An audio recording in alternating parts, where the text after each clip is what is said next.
우리 좌우옆분과 인사 나누실 때 그대가 있으면 있음으로 내가 있고 내가 있음으로 그대가 있고 그대가 있음으로 교회가 있고 교회가 있음으로 그대가 있습니다. 주의 이름으로 사랑하고 축복합니다 라고 인사하십시다. 아주 그냥 이제 도가 트셨습니다. 저는 오늘 본문의 말씀을 통해서 이제 가정의 달을 맞이해서 어떤 가정이 행복한 가정인가라고 하는 제목을 가지고 함께 은혜를 나누고자 합니다. 오늘 오후 예배는 점심을 식사를 하고 오후 예배는 이곳에서 약간 간단히 모여서 예배를 드리고 전교인 등반대회 및 체육대회가 있습니다. 우리 모두 다 함께 고귀한 시간을 가져서 행복한 시간이 됐으면 좋겠습니다. 광고 다시 한번 드립니다만은 저는 가정의 달을 보면서 매년마다 가정의 달이 있지만 실질적으로 가정의 달은 매년, 매일, 매달 이렇게 우리가 가정의 날이 돼야 된다라고 좀 생각이 됩니다. 여러분 사무엘상 30장에 보게 되면 다윗이 사울 왕으로부터 이제 쫓겨남을 당했습니다. 늘 죽음의 위협을 당하는 가운데서 결국 도망자의 생활을 하고 있는 가운데 고난을 당했죠. 그런데 이 다윗이 부하들과 함께 바로 정착했던 그 마을을 잠깐 떠나는 사이에 어떤 일이 벌어졌냐면 아말렉이라고 하는 족속들이 기습 공격해 온 거예요. 기습 공격해 오다 보니까 어떤 일이 벌어졌냐면 거기에 가지고 있었던 재산이나 그 다음에 모든 것들을 다 약탈을 하겠는데, 그리고 또 뭐냐면 그 부인들이 있잖아요. 부인들이나 그리고 또 가족 식솔들, 자녀들까지 전부 다 납치해 가버린 거예요. 그러니까 잠시 이 다윗이 부하들과 잠시 떠난 사이에 그 일이 벌어졌는데 다시 그냥 마을로 들어와다 보니까 마을이 완전히 쑥대밭이 되고 마른 거예요. 쑥대밭이 되고, 그리고 부인들과 그리고 자녀들은 전부 다 잡혀가고 재산들은 다 없어가지고 다 빼앗겨버리고 이런 상태 속에 놓여 있다 보니까 이 다윗뿐만 아니라 부하들까지도 얼마나 그 안에서 덥석 주저앉아서 울어대는지 울 수밖에 없는 가운데 있을 때 너무너무 많이 울다 보니까 울 기력조차도 없을 만큼 지친 상태에 놓여 있었다라고 하는 거죠. 그때 그렇게 절망 중의 가운데 있으면서도 불구하고 다윗은 어떤 생각을 하냐면, 이러면 이럴수록 울 때가 아니구나. 하나님께 기도해야 되는구나. 그래서 하나님께 기도하기 시작합니다. 그래서 하나님께 묻습니다. 하나님, 지금 상황이 어렵고 지금 절망 상태에 놓여 있는데 하나님, 저 아말렉 저들은 지금 멀리 이미 떠난 상태인 것 같은데 그들을 쫓아가야 되는 것이 맞습니까? 쫓아갈까요? 그들을 우리에게 붙이셨습니까? 라고 하나님 앞에 기도로 진지하게 드렸더니 하나님이 응답이 왔습니다. 쫓아가라. 내가 그들을 너희에게 붙였다. 그 응답을 받고 600명의 부하들을 거느리고 그들을 추격하러 나갑니다. 그 600명의 부하들과 함께 다윗이 한참 추격하고 있는 가운데 있을 때 그 600명의 부하들 중에서 200명이 너무 힘든 거예요.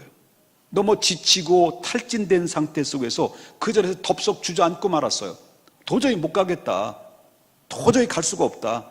라고 해서 200명의 부하들은 도저히 갈 수 없어서 거기서 나가 떨어지다 보니까 결국 다윗은 그 시냇가에 그 200명의 사람들을 그 쉬도록 그냥 내버려 두고 나머지 400명의 부하들을 데리고 아말렉 족속들을 추격하러 이제 갑니다.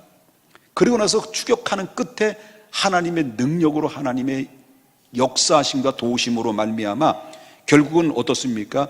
그 빼앗겼던 아말렉 군사로부터 빼앗겼던 재산이나 아내 부인들이나 자식들을 다시 도로 찾아오게 됩니다. 찾아오면서 있었을 때, 그리고 찾아올 때 거기에 전리품까지 전부 다 싹쓸이해가지고 이제 대반전의 역전으로 이제 승리하고 돌아오는 가운데 있었습니다. 그때 승리하고 돌아오는 그 광경을 바라보고 있었던 그 시냇가에서 남겨졌던 200명의 군사들이죠. 이 부하들이 반갑게 그들을 맞이하죠. 그런데 나머지 400명이 전쟁터에 나가서 막 피 흘리고 싸우고 피 터지게 싸우고 돌아오면서 그 시구에 있었던 시냇가에 남아있는 200명을 바라볼 때 얄미웠을까요? 귀여웠을까요? 네? 200명이 남아져 있고 자기들은 막 지금 무슨 말인지 못 들으셨어요? 여태까지? 200명이 남아있고 나머지 400명 가지고 빼앗겼던 그 재산을 다시 찾아왔습니다. 추격해서. 그리고 전리품까지 다 가져왔습니다. 돌아오니까 그 중에 쉬고 있었던 200명의 시냇가에서 쉬고 있었던 200명의 부하들이 반갑게 맞이했습니다. 반갑게 맞이하는 사람들을 바라보고 있었던 400명의 사람들이 얄미웠을까요? 귀여웠을까요? 그렇게 얘기해줘. 시간이 많이 또 지났잖아요. 얼마나 얄미울까요? 그런 얄미운 끝에서 그 부하 중에 몇 사람이 다윗에게 이야기를 합니다. 뭐라고 합니까? 우리와 함께 싸우지 않았던 저 사람들에게 전리품을 나눠줄 수 없습니다. 한 푼어치도 줄 수 없습니다. 우리끼리 나눕시다. 얼마나 얄밉습니까? 우리는 얼마나 고생해서 이 얻은 겁니까? 그러니까 저 사람 줄 수 없습니다. 했더니 그때 다윗이 단호한 말을 합니다. 안 돼. 우리가 승리한 것은, 그 다윗이 하는 얘기 그거예요. 우리가 승리한 것은 우리의 힘으로 승리한 것이냐? 그게 아니다 말이야. 하나님이 우리를 도와주셨기 때문에 승리하게 된 것이지 우리 스스로 승리하게 된 것은 아니다. 이것은 전적인 하나님의 능력이고 하나님의 기적 같은 힘으로만이 가능한 것이었다라고 얘기하면서, 그러면서 이것은 하나님의 도우심으로 말미암아 얻은 전리품이기 때문에 이 전리품은 전쟁에 나가서 피 흘려 싸운 사람이나, 그리고 우리를 기다리면서 남아있는 소유물을 지키고 그리고 영접하는 사람들이나 다 똑같이 이 전리품을 나누어 줘야 되는 것이다 라고 이렇게 다윗은 아주 강력하게 그들의 말을 거절하고 이 말을 이야기합니다. 그래서 그 시냇가의 이름을 이름을 붙였냐면 부솔 시냇가라고 이름을 붙였어요. 나중에는 그 이스라엘 법이 돼버리죠. 이 부솔의 원리라고 하는 것은 어떤 원리냐라고 말한다면, 전쟁터에 나갔어요. 전쟁터에 나가면 전쟁터에서 나가지 않는 사람이 집을 지키고 있던 사람이나 전쟁에 나가서 그 모든 승리하고 돌아온 사람의 모든 공적의 결과는 다 똑같은 권리를 가지고 있다는 그런 얘기죠. 전쟁에 나간 사람이나 전쟁에 나가지 않고 그 집을 지키고 있었던 사람이나 똑같은 권리를 가지고 있다라고 하는 것을 얘기하죠. 자, 이것을 그대로 가정을 적용한다고 한다면 어떻게 적용될까요? 가정으로 그대로 옮겨서 적용한다면 대부분 물론 요즘 부부들이 다 그 직장을 가지고 있습니다만은 옛날만 해도 남편만 일을 했잖아요. 남편이 일터에 나가서 소득을 얻게 되면, 그런데 이 소득은 남편의 개인의 것이 아니다라고 하는 거죠. 남편이 열심히 피와 땀 흘려서 벌었던 소득은 물론 남편이 열심히 일해서 얻은 소득이지만은 그 얻은 소득의 결과는 남편의 개인의 것이 아니라 누구를 위해서 쓰는 겁니까?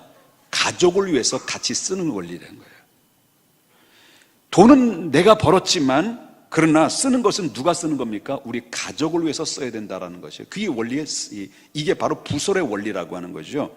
물론 아내도 물론 벌었다 합시다. 아내도 번 것은 내가 벌었지만 내가 벌었으니 내 마음대로 쓰겠다, 이렇게 된다고 한다면 그거는 잘못된 거다라는 거죠. 함께 가정을 위해서 나누어 함께 공유한다라는 의미는 이게 바로 부솔의 원리다라고 이야기할 수 있다라고 하는 거죠. 자, 오늘 부부의 관계에 대해서 이야기합니다. 여러분, 아직 결혼하지 않는 학생들이나, 학생 아직 멀었죠, 청년들이나 아직 홀로 있는 분들은 앞으로 결혼할 거니까 이 말씀을 들으면서 우리 가정을 어떻게 이렇게 꿈꾸어 가야 될 것인가를 이 말씀을 통해 참고를 해야 되겠고요. 오늘 가정을 이루고 있는 우리 사랑하는 부부들은 오늘 부부의 중심으로 말씀을 증거할 때 이 말씀 잘 들어야 됩니다. 자, 이 행복한 부부의 관계를 가지려면 어떻게 해야 될 것이냐, 성경적인 원리를 제가 말씀을 드리고 싶은 것은 그중에 첫 번째는 바로 뭐냐면, 자, 에베소서 5장 22절을 한번 다시 보도록 하겠습니다. 에베소서 5장 32절입니다. 32절 우리 여기 좀 보십시오. 여기 보면 다 같이 큰 목소리를 읽겠습니다. 시작. 이 비밀이 크도다. 나는 그리스도와 교회되어 말하노라. 여기 부부의 관계는 어떤 관계냐면 비밀의 관계라는 거예요. 그 비밀인데 비밀이 작은 비밀일까요? 큰 비밀일까요? 큰 비밀이라는 거예요. 비밀에는 두 가지 종류가 있어요. 두 가지 종류인데 예를 들어서 통장 비밀번호, 이게 비밀이잖아요. 누구한테 알려주면 큰일 나는 겁니다. 그죠? 그래서 여러분 집 현관문 비밀번호 누구한테 알려주면요 아무 남자가 다 들어와요. 아무 여자 다 들어옵니다. 니께 내게 없어져 버립니다. 여러분 장롱 속에 몰래 숨겨놓은 10kg 다이아몬드 그거 아무나 알려주면 안 됩니다. 그럼 5kg만 하십시다. 여러분 이건 가르쳐주면 절대로 안 되는 겁니다. 이 절대로 안 되기 때문에 이것이 비밀이 되는 것을 정확한 발음인지는 모르지만 영어로 시크릿이다라고 얘기를 하죠. 근데 반대로 꼭 알려줘야 될 비밀이 있어요. 이 비밀이긴 비밀인데 꼭 알려줘야 될 비밀을 알려주었는데도 불구하고 상대방이 이해를 못하는 거예요. 그리고 받아들이지 못하는 거예요. 깨닫지 못하는 거예요. 그래서 받아들이지 못하고 이해하지 못해서 결국은 그게 모르게 되는 것을 미스테리라고 하는 거죠. 정말 이 미스테리야, 이건 미스테리야 이렇게 얘기하잖아요. 그러면 하나님의 진리를 가르쳐 주려고 그리고 행복한 삶이 무엇인가를 뭔가 하나라도 알려주려고 하시는데, 그런데 우리 인간들은, 오늘 살고 있는 인간의 사회 속에서 살아가는 사람들은요 죄와 무지 때문에 그것을 이해하지 못하고 실천하지 못함으로 말미암아 이것을 볼 때, 인간들을 바라볼 때 이 미스테리라는 이 부분을 사람들은 차지하고 있다라고 그래요. 그래서 여러분 이 미스테리라고 하는 이 비밀은 일종의 성경적으로 말한다고 한다면 비극이라고 하는 거죠. 비극이라고 하는 거예요. 오늘 본문에 보면 부부가 알아야 될 큰 비밀이 세 가지 있다고 그랬습니다. 그 세 가지 중에 첫 번째 비밀이 무엇입니까? 31절을 한번 보겠습니다. 31절 다 같이 한번 읽어볼까요? 시작. 그러므로 사람이 부모를 떠나 그의 아내와 합하여 그 둘이 한 육체가 될지. 자, 어제 다미자매가 결혼을 해서 주례의 말씀을 여기에 한 부분을 제가 참고를 했어요. 들으신 분은 재탕이니까 그런 줄 아십시오. 자, 사람이 부모를 떠나서 부모를 떠나는 것이 첫 번째 비밀이다. 여러분 결혼이라고 말할 때 옛날부터 전통적으로 주고받는 이야기가 뭘까요? 시집을 간다, 장가, 간다라는 말을 많이 들어요. 이런 얘기를 많이 사용했죠. 나 시집 간다, 나 장가 간다, 이런 얘기를 많이 한다는 거예요. 그런데 실질적으로 볼 때 그 말은 어떤 말입니까? 여러분 요즘 그 나이가 한 청년들이 나이가 한 30 정도 넘으면 어떤 말을 많이 듣습니까? 염장 지르는 말들을 많이 하죠. 만나는 사람마다 뭐라는 소리 들습니까? 너 시집 안 가냐? 너 장가 안 가냐? 이런 말을 많이 해요. 그럼 나도 시집 가고 싶죠. 장가 가고 싶죠. 근데 없는 걸 어떻게 합니까? 근데 자꾸 없는데 시집 안 가냐, 장가 안 가냐고 말하는 거는 굉장히 조심해야 될 부분이라는 거예요. 미안합니다. 저도 그런 얘기 했습니다만. 그런데 장가 간다, 시집 간다라는 말은 성경적인 말일까요? 그건 성경적인 말이 아니에요. 성경적인 말은 결혼한다는 말이 성경적인 말이에요. 그러면 성경적인 결혼이라는 말은 어떤 말이냐라고 하는 것인데, 성경적으로 결혼한다는 이 말의 의미는 부모를 떠난다는 의미예요. 이게 바로 성경적인 원리예요. 그러면 이 부모를 떠난다라는 말은 결혼과 함께 부모를 떠난다 이렇게 얘기하니까 사람들은 오해를 하게 돼요. 이제 어른들은 오해를 하죠. 부모를 떠난다고 하니까 부모와 같이 살지 말라는 거 아니냐라고 오해할 수 있겠습니다만, 이 말의 핵심은 이제부터는 바로 결혼과 함께 가정의 핵심이 부모가 아니라, 자식이 아니라 가정의 핵심은 누구라는 거예요? 부부라고 하는 거예요. 이해되셨습니까? 그러니까 부모님께 효도를 해도 부부가 뭐예요? 하나가 되어 효도를 해야 되는 것이고, 이제부터는. 그리고 자식을 키워도 부부가 한 마음으로 그 자식을 키워야 되고요. 그러므로 사람이 부모를 떠난다라고 하는 것은 부모와 같이 살지 말라는 것이 아니라 이제부터는 그 부부가 그 가정의 핵심이다라고 하는 거예요. 부모가 아니고 자식이 아니라는 거예요. 이제부터는 그 가정의 핵심이 부부다라는 것을 얘기합니다. 어떤 홀로 계신 홀어머니 밑에서 아들을 하나 키웠어요. 아들을 키울 때 그 아들을 위해서 완전히 올인을 해요. 정말 애지중지 잘 키웠습니다. 그 아들만 바라보고 열심히 땀 흘리고 그리고 그 학교를 보내면서 나중에는 이제 아들이 자라잖아요. 성장하면서 그 아들이 장가를 들었어요. 결혼을 했어요. 결혼하고 나서 이제 어떻습니까? 자기 아내가 생겼으니까 아내하고 행복하게 사는 거예요. 너무너무 행복한 거예요. 그런데 엄마의 마음속에는 홀어머니, 오랫동안 홀로 그 아들을 키웠던 그 입장에서 볼 때는 아들을 결혼시킨 것은 너무 좋은데 너무 둘이 행복하게 살아가는 모습을 보니까 마음이 공허한 거예요. 뭔가 빼앗겼다는 느낌이 들게 된 거예요. 곁에서 있던 그 홀로 계신 어머님이 어디서 둘이 외식하고 왔다 그러면 불편한 신기가 하는 거예요. 불편한 신기를 감추지 못해가지고 참다 못해 시어머니가 그 아들을 불러가지고 아무 말도 않고 인상만 팍 쓰고 있는 거예요. 그러니까 아들은 겁이 난 거예요. 그 아들이 어머니한테 물으면 어머니 왜 그러세요? 그랬더니 어머니가 대뜸 하는 말이 너 오늘 결정해라. 네 애미냐 네 아내냐 했다는 거예요. 그랬더니 그 말을 듣고 있었던 아들이 어떻게 할 줄 모르는 거예요. 그 아들이 가만히 생각해 보니까 한평생 나만 바라보고 살았던 어머니, 그 어머니를 나만 믿고 살아왔다는 거예요. 그래서 어머니를 실망시킬 수가 없다는 거예요. 그래서 대뜸 하는 말이 제 아내가 옆에 있는데 저는 어머니 편입니다. 이런 소리를 했다는 거예요. 이것은 과연 이 만고의 효자인가?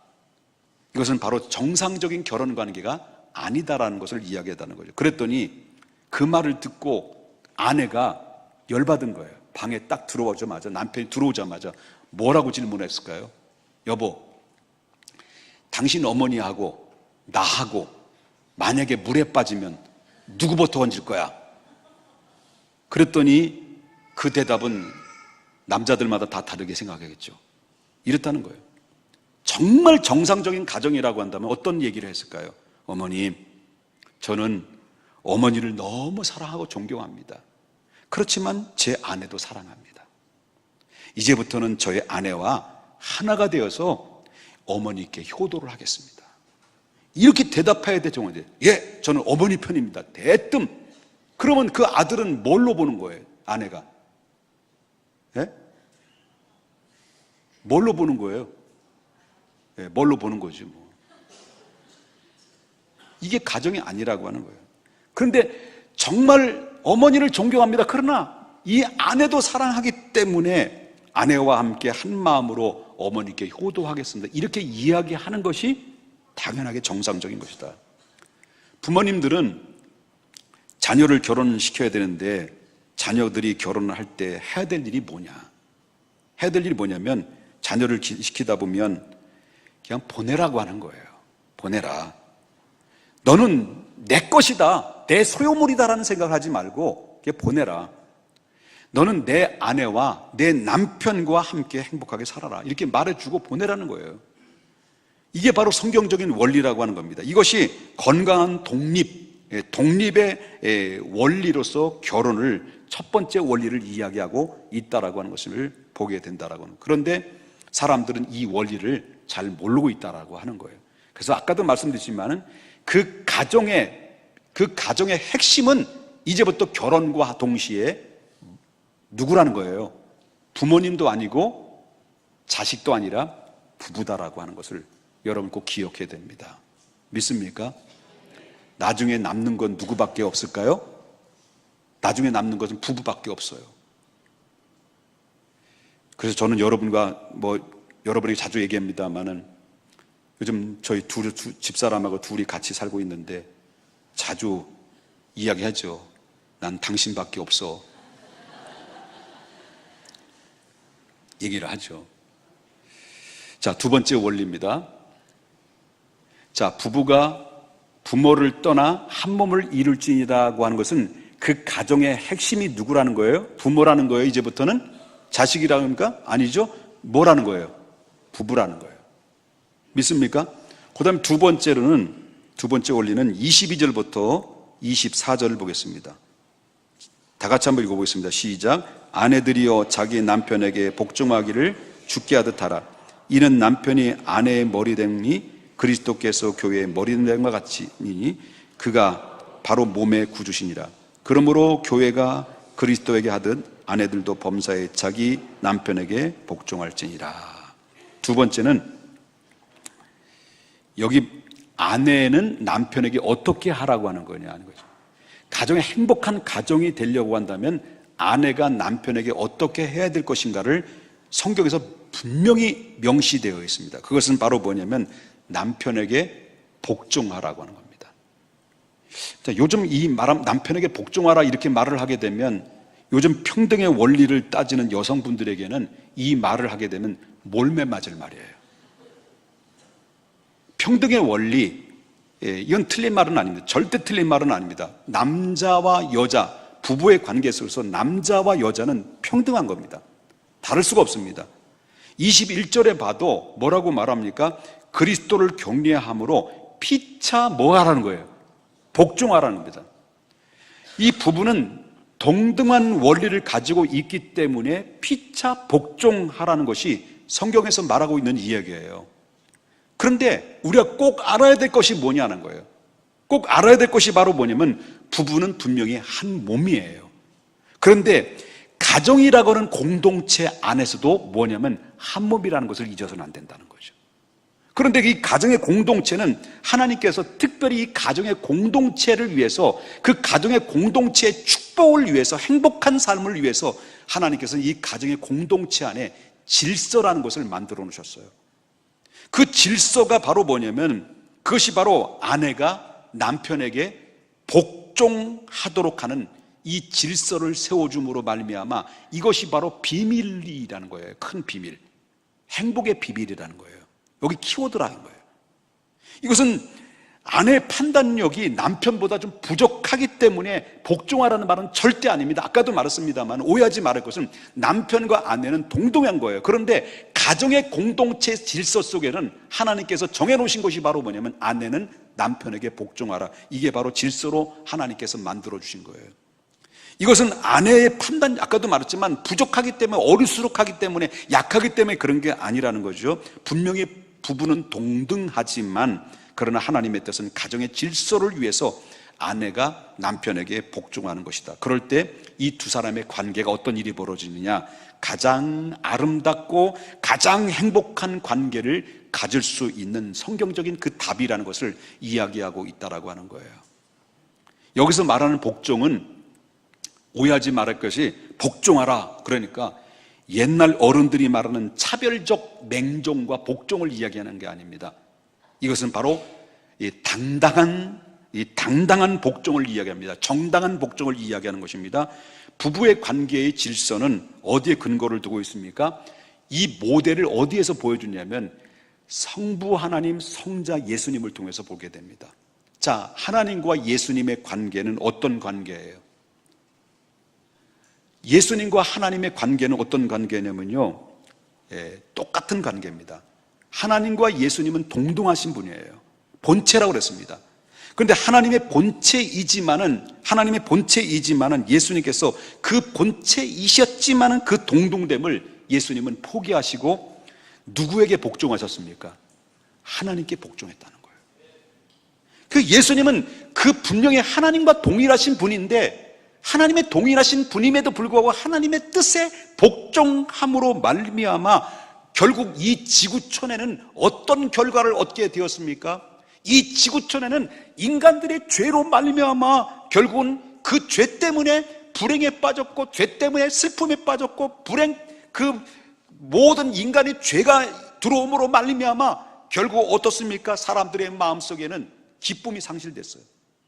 그러다 보니까 어떻습니까? 결국은 이 지구촌에는 하나님의 심판을 받을 수밖에 없는 상황에 놓여 있었고, 이런 가운데 있었을 때 그 모든 지구촌에 살고 있는 모든 각종의 인간들을 향해서 하나님의 심판을 내려야 될 그 심판을 거두게 할 수 있는 유일한 길은 예수님이 하나님의 뜻을 순종하여 이 땅에 내려오셔서 인간이 받아야 될 죄값을 대신 치러주는 것이, 그것이 바로 그 길밖에 없기 때문에 예수님은 하나님의 동일한 분이지만, 동등된 분이시지만 바로 하나님의 뜻에 복종함으로 말미암아 어떻게 됐습니까?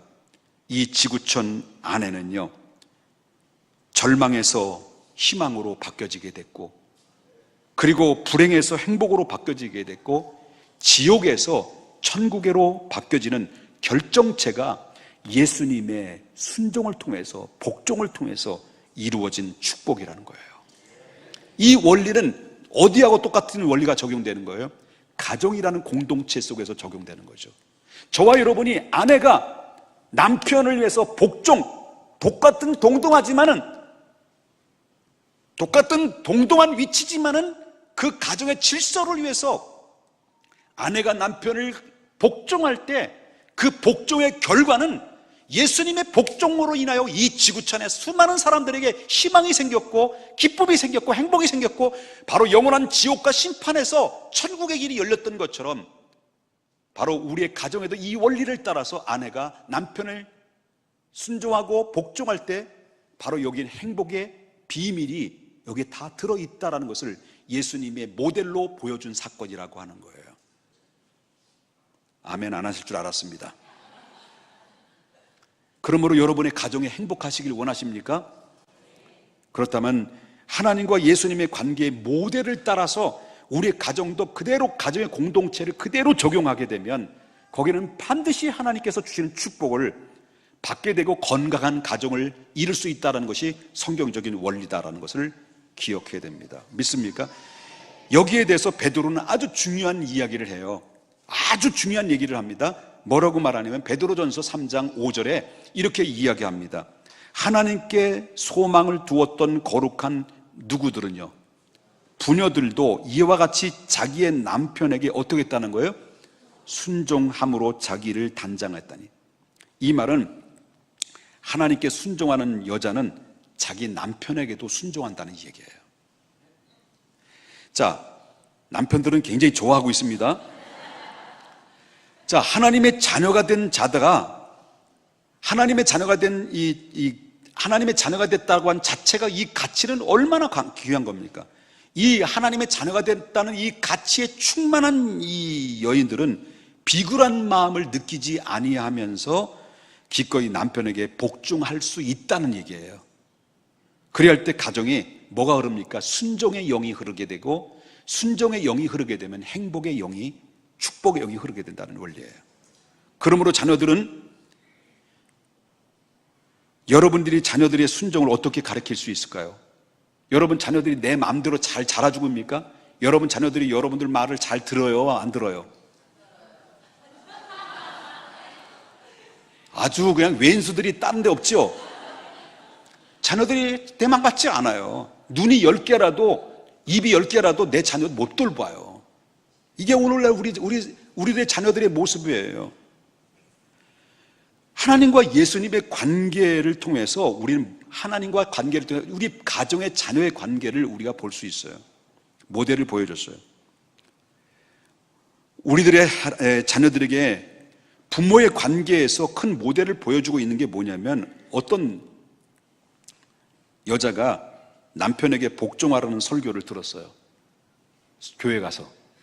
여러분처럼 남편에게 복종하라고 설교를 듣고 나서 처음에는 마음의 기분이 안 좋았어요. 남편하고 남자하고 동등한데 어떻게 남편에게 복종할 수 있냐? 오늘 현대 여인들이 아마 그렇게 반감이 가장 클 거라고 생각이 됩니다. 그 말을 듣고 기분이 안 좋았는데, 집에 와서 곰곰하게 생각해 보니까 정말 자기가 여태까지 살아오면서 남편에게 복종한 것이 하나도 없더라는 거예요.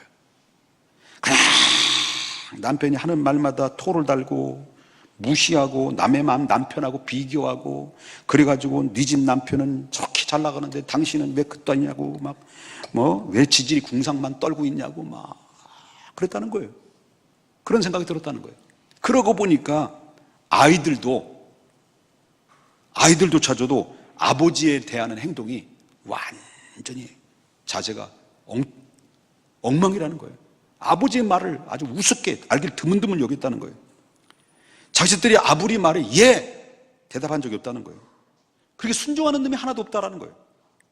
그래서 아내는 정신이 바짝 난 거예요. 내가 잘못됐구나. 그래서 정성껏 이제는 남편이 좋아하는 음식을 만들기 시작해요. 된장찌개, 그다음에 보리밥 막 대접을 하니까 아이들 불러 모으잖아요. 식탁에. 그러니까 막 애들이 냄새나. 웬 보리밥이야. 안 하던 짓을 왜 해? 그러니까 엄마가 하는 말이 우리 집 가장은 아빠야. 안 하던 말을 하기 시작해요. 그리고 얘 봐. 아빠가 우리 가족을 위해서 얼마나 수고하고 생각하고 있는데 주는 대로 먹어 하고 막 아빠를 막 높여주고 여보 많이 드세요. 너 많이 먹어. 그랬다는 거예요. 그랬더니 그때부터 가정이 조금씩 달라지기 시작했다. 제일 먼저 누가 달라지면 남편이 달라지고 그 다음에 아이들이 엄마를 존경하기 시작해요. 그래 아이들이 엄마를 존경하는 이유는 바로 뭐냐면 바로 어머니가 아버지를 존경하고 아버지에게 복종하는 모습을 보면서 엄마를 다시 보게 되기 시작했다는 거예요. 가정에서 아내가 남편을 존경하고 높여야 되는데 대개 가정에는 어떤 일이 벌어지냐면 가정의 왕은 자식이에요. 그래서 자식이 버르장머리가 없어지는 이유가 바로 그거예요. 남편이 차지해야 될 자리를 누가 다 차지하고 있어요? 자식들이 차지하고 아들 없는 딸만 가지고 있는 사람은 어떻게 하라고요? 여러분 이제 자신감 가집니다. 아들 다 뺏기는 거예요. 그래 딸 그러셔야 돼. 그런데 요즘 자녀들이 남편이 차지해야 될 권리를 다 차지하고 다 왕이 돼버렸어요. 누가 다 그렇게 왕을 만들었어요? 아내가 만든 거예요.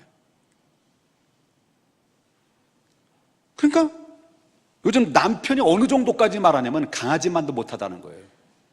강아지는 잘 들어야 됩니다. 감기 걸리면 동물병에 득달처럼 가서 동물병 주사 맞춰와요. 남편은 감기 걸리는데 시름시름 앓고 있는데 그냥 밥 먹으면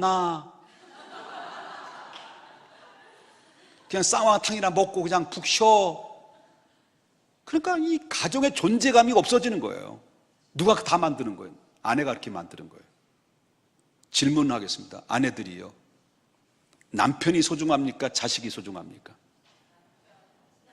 말은 그렇죠. 남편들이요. 질문하겠습니다. 아내가 소중합니까? 자식이 소중합니까?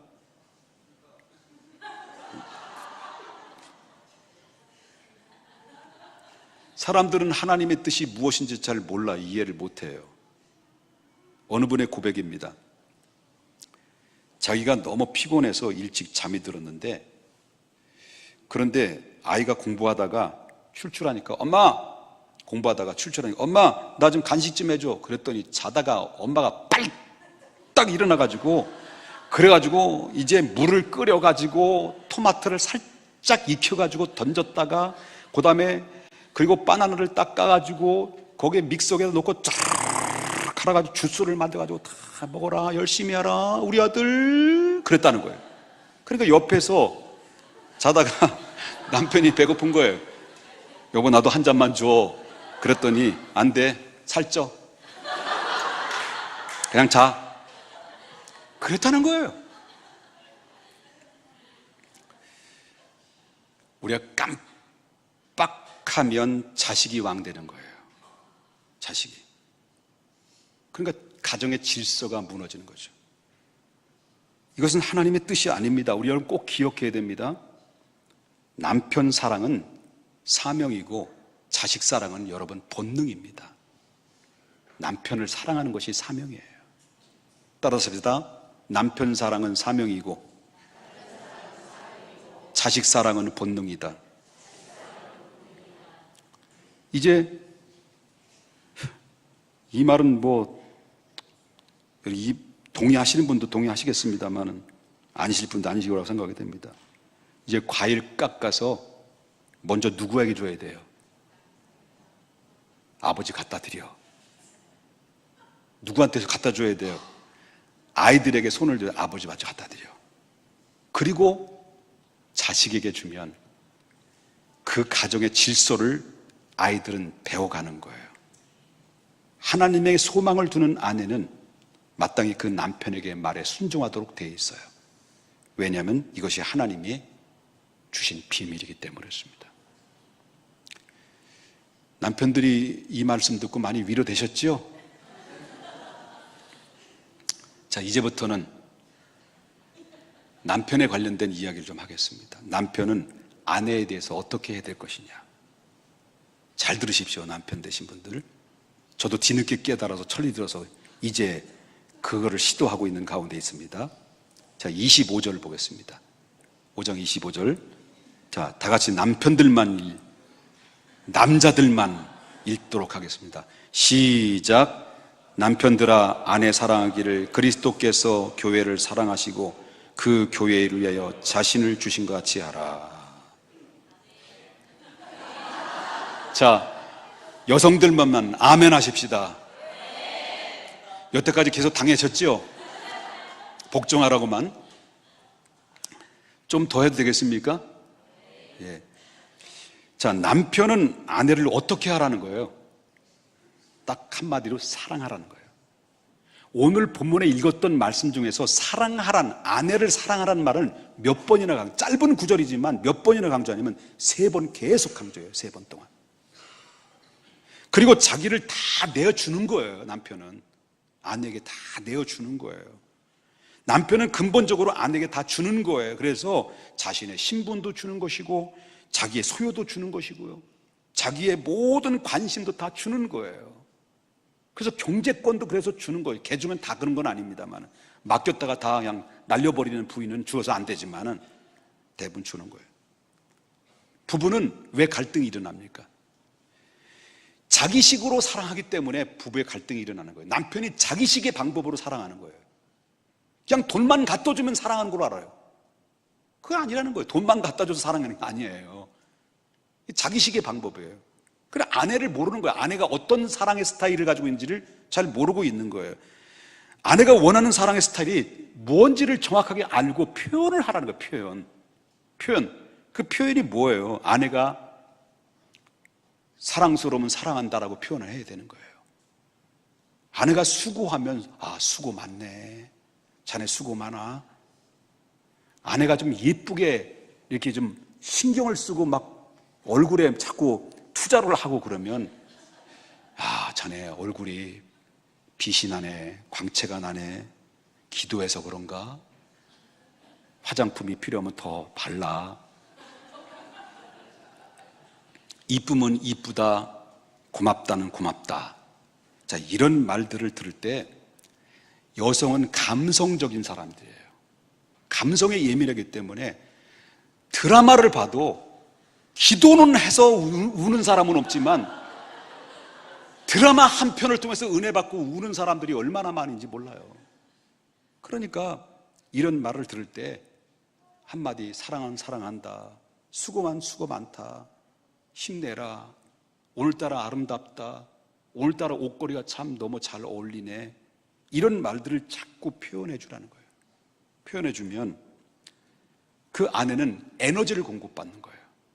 그 에너지를 공급받아서 이제 그 공급을 받은 것으로 인해서 남편에게 더욱 잘 섬기는 마음의 태도를 보이게 된다라고 하는 거죠. 근데 요즘 남자들이 하는 말이 뭐예요? 그렇게 하라고 하니까 꼭 말로 표현합니까? 그걸? 말로 표현해야 돼요. 나이 먹으면 먹을수록 더 해야 돼요. 살고 싶은 거죠. 표현해야 돼요. 그 요령 없는 남자들은요, 요즘 얼마나 많은지 몰라요. 어쩌다가 한번 멋대가리 없는 말을 툭툭 내뱉으면요, 욕이나 얻어먹고 헛방만 자꾸 치고요. 헛방만 치는 거예요. 그런데 어색하더라도 계속 사랑하라. 그리스도가 교회를 위해서 몸을 주신 것처럼 내 몸. 왜 사람들은 불행합니까? 이 비밀을 잘 모르기 때문에 그렇다. 이제부터 남편들은요, 잘 표현을 하십시오.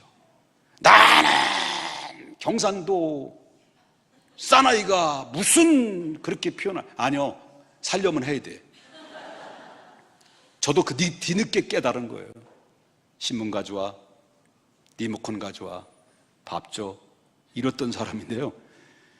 신문 가져와 그러면 니나 가져와.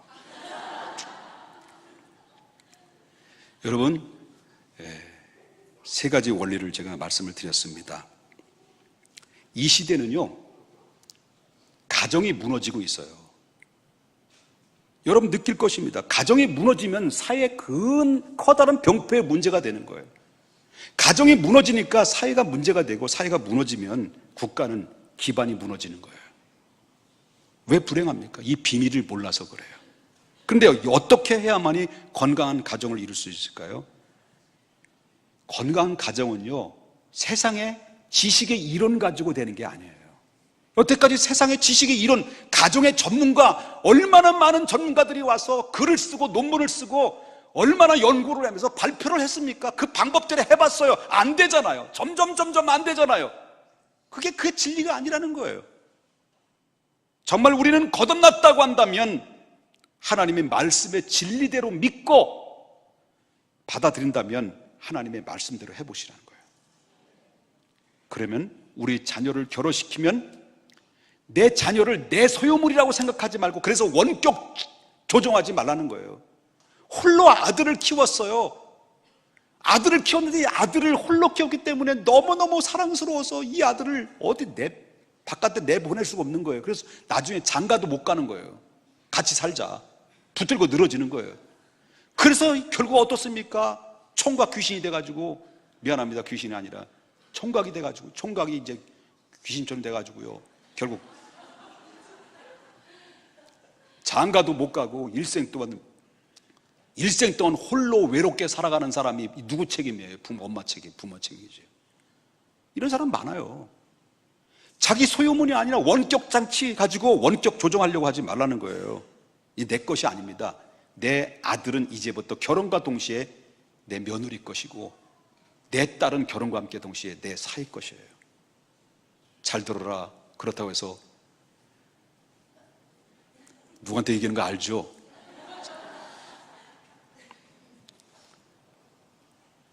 이해되셨습니까? 제가 평등의 원리이겠죠? 그러나 질서상으로는 아내는 남편에게 복종하고, 복종한 그 아내를 위해서 남편은 자기 모든 것을 내주는 거예요. 그리스도가 교회에서 몸을 줬던 것처럼 남편은 아내를 위해서 자기 방식으로 사랑하지 말고 성경대로 사랑하라는 거예요. 그러면 이 비밀의 원리가 크도다. 이 큰 거예요. 어마어마하게 큰 거예요. 크도다. 이것이 하나님의 본뜻이고 우리가 알려주시고자 하는 가정의 그 축복의 원칙을 우리가 부여했으므로 저와 여러분이 실천하며 이제부터는 행복한 가정을 이제 꿈꾸어 나가며 성취되는 그런 열매를 보며 살아갈 수 있기를 주님의 이름으로 축복합니다.